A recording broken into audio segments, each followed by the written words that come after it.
A gracious good day to one and all once again.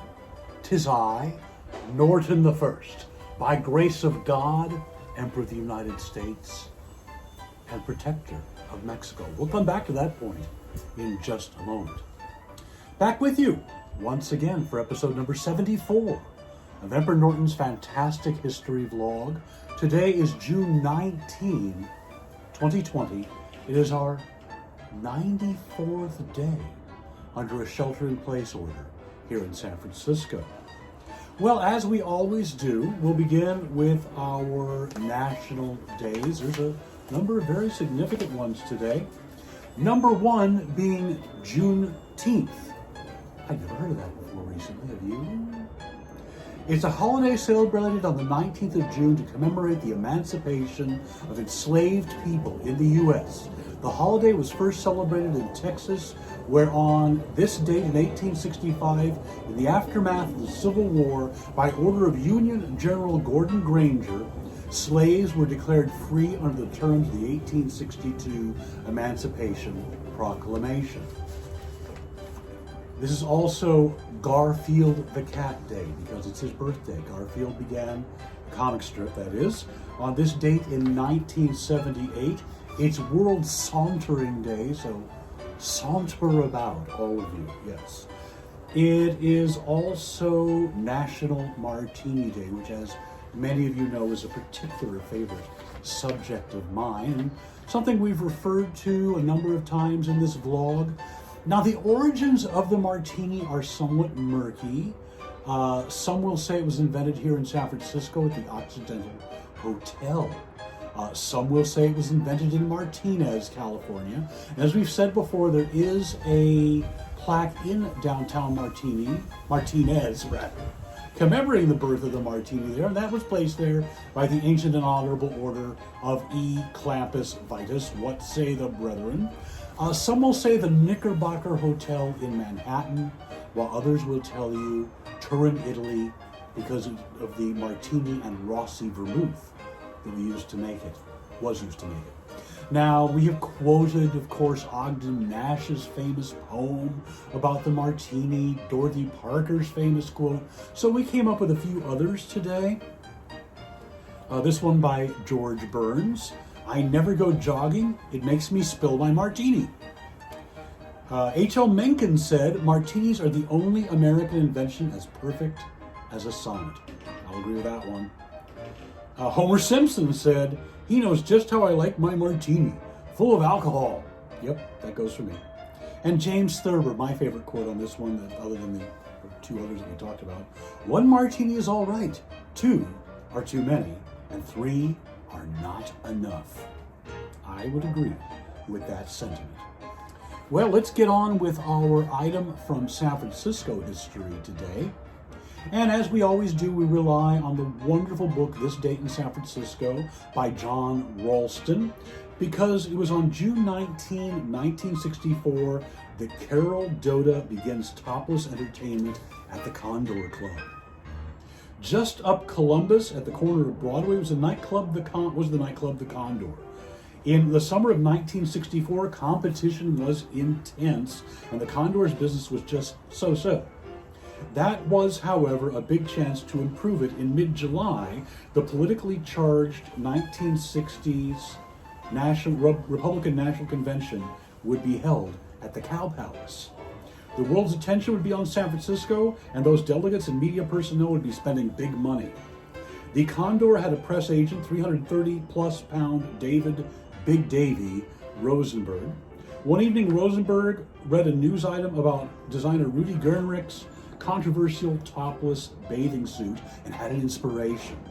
Showing the article to condo owner Gino Del Preti, he said, Gino, if you want to pack this place for the convention, put the Doda in one of these. The Doda was 19-year-old, maybe 20-something, Carol Doda, a former prune picker, clerk, ballroom dancer teacher, and now doing double duty as a cocktail waitress and go-go dancer. Del Preti shelled out a lavish $25 for a Gernrich creation. Doda's dance act had begun with a grand piano descending by hydraulic motors, That became infamous for something else later on. We'll talk about that in a later vlog. Through a hole in the ceiling with Doda gyrating on top. On the night of June 19, 1964, Condor patrons witnessed the descent with a history-making difference. Doda was bare from the waist up, her breasts bouncing as she danced the swim. Patrons were bug-eyed. Rosenberg watched their reactions while keeping an eye on the door, expecting police to burst in, but none came. Topless entertainment soon spread to Los Angeles, Seattle, and Las Vegas. Silicone injections, but San Francisco led the way, as always.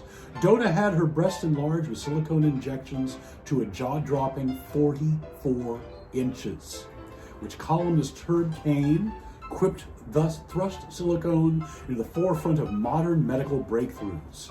After reading somewhere that silicone had a tendency to migrate throughout the body, Cain wrote that Carol Doda might end up with the smallest breasts and the biggest nose in town. And Carol Doda passed away on November 9, 2015. Thanks for the memories, Carol. This is a fun family vlog after all. Let's get on to our other dates in history. It was on this date in 1875 that the U.S. Marine Hospital at the Presidio opened. 1910, Father's Day is celebrated for the first time in Spokane, Washington. That's coming up this Sunday.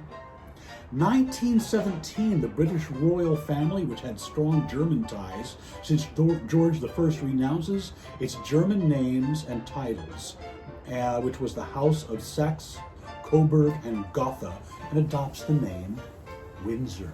That's where it comes from. It was on this date in 1923 that the comic strip Moon Mullins debuted. It ended in 1991. 1941, Soviet anthropologist Mikhail Gerasimov opens the tomb of Timurid Empire founder Timur and allegedly finds the inscription that whoever opens the tomb shall, quote, unleash an invader more terrible than I. 3 days later, Germany would invade Russia.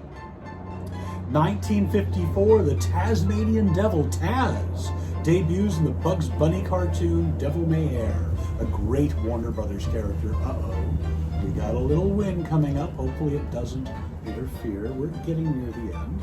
1956, Jerry Lewis and Dean Martin ended their partnership after 16 films. Hey, lady! 1964, Luther Burbank Home and Gardens, home of the famous horticulturalist, is designated a National Historic Landmark in Santa Rosa, California. 1973, the Rocky Horror Show stage production first opens in London. I had the good fortune to see it at the Roxy Theater in Los Angeles on no less than 3 occasions, twice with Tim Curry, and the first night was the night that Nixon resigned the presidency. I'll never forget that. Our births today, speaking of the royal family, 1896, Wallis Simpson, the Duchess of Windsor, American divorcee, whom British King Edward VIII abdicated his throne to marry. 1897, Mo Howard, Moses Horowitz. He would die in 1975, last of the Three Stooges to pass away. 1902, Guy Lombardo. What would New Year's Eve be without him? Playing Old Lang Syne. 1903, baseball player Lou Gehrig.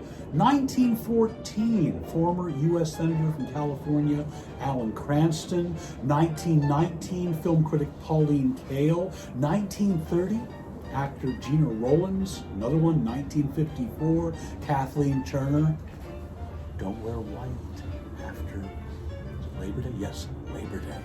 Or, well, you've never seen the movie Serial Mom. She did a lot of movies, but, oh, she is great in Serial Mom. 1962, Paula Abdul, and 1964, British Prime Minister Boris Johnson. Our deaths today, 1867, Maximilian I, Emperor of Mexico, is executed by firing squad at the age of 34. You're welcome. I am the protector of Mexico, and that's what that was all about. France installing him as the emperor. Well, we took care of that, didn't we?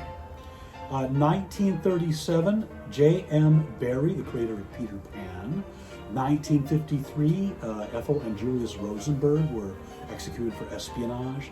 1966, Ed Wynn.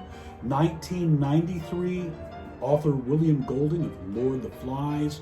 2013, James Gandolfini, of course, from The Sopranos. Oh, he was so great in that. And 2016, Anton Yelchin, Russian-born American actor. He played Chekhov in the more recent Star Trek movies, dies in an accident.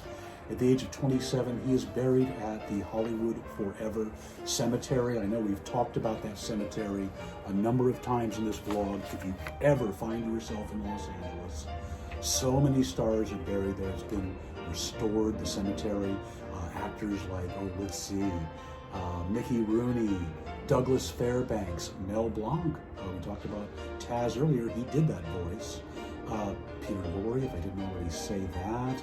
Vampira, Holly Woodlawn, Estelle Getty, and of course, Judy Garland.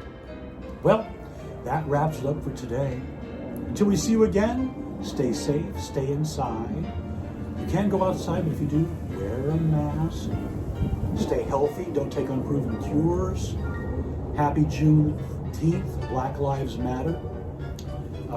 Be kind to one another, please. Until we see you again, a gracious and good day.